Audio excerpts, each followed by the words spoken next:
बाजूला तुम्ही बसा इथं.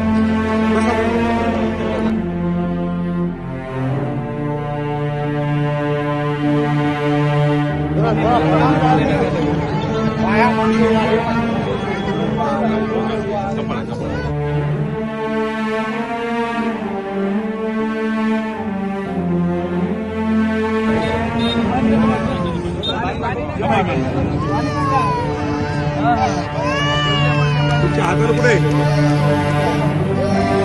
त्याला ते हे करा त्याला